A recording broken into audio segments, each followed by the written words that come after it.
Bwana, mambo ni vipi? Mambo ni aje? Mwana muonekano Wins. Jambo ambalo tunasanuana hapa ni namna ambavyo Diamond Platnumz ameweza kuandika ujumbe huu ambao umeweza kuchukua nafasi kubwa sana kwenye akili za watu. Tukumbuke kwamba hivi karibuni Diamond Platnumz aliweza kuweka wazi kwamba huu ni mwezi wake yeye ambao anaenda kuigusa jamii yake ya Uswahilini sana sana, yani akimaanisha kwamba Bongo Flava, lakini pia mashabiki wake wengi ambao wako Tanzania, East Africa na sehemu zingine, kutokana kwamba nyuma kidogo alikuwa na focus na soko la nje, lakini kwa hivi sasa na focus na soko la ndani, na tumeweza kuona ameweza kuachia ngoma ambayo iliweza kupishana siku 10 tu. Kati ya ngoma ya kwanza ya Msumari imekuja ngoma ya pili ambayo inaitwa Nani, ambayo kwa hivi sasa ina siku almost kama 4-5 hapa ambapo ameweza kuachia. Lakini pia siku ya jana amefanya surprise nzito tena kwa kuachia goma lingine ambayo inaitwa Sasampa, ambalo hili lipo kwenye digital platform zote, ambapo humo ndani bwana ameweza kumshirikisha Focalistic. Tunamjua kabisa ni mnyama ambaye anauaga sana kwenye magoma,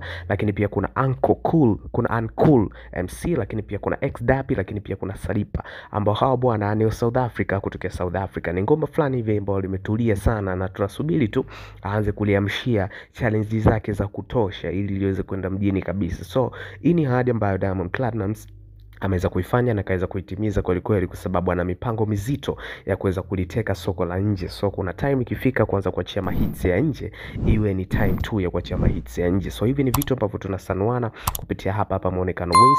Usisahau kucomment, kulike na kusubscribe our YouTube channel, kwa sababu wewe ndiye familia.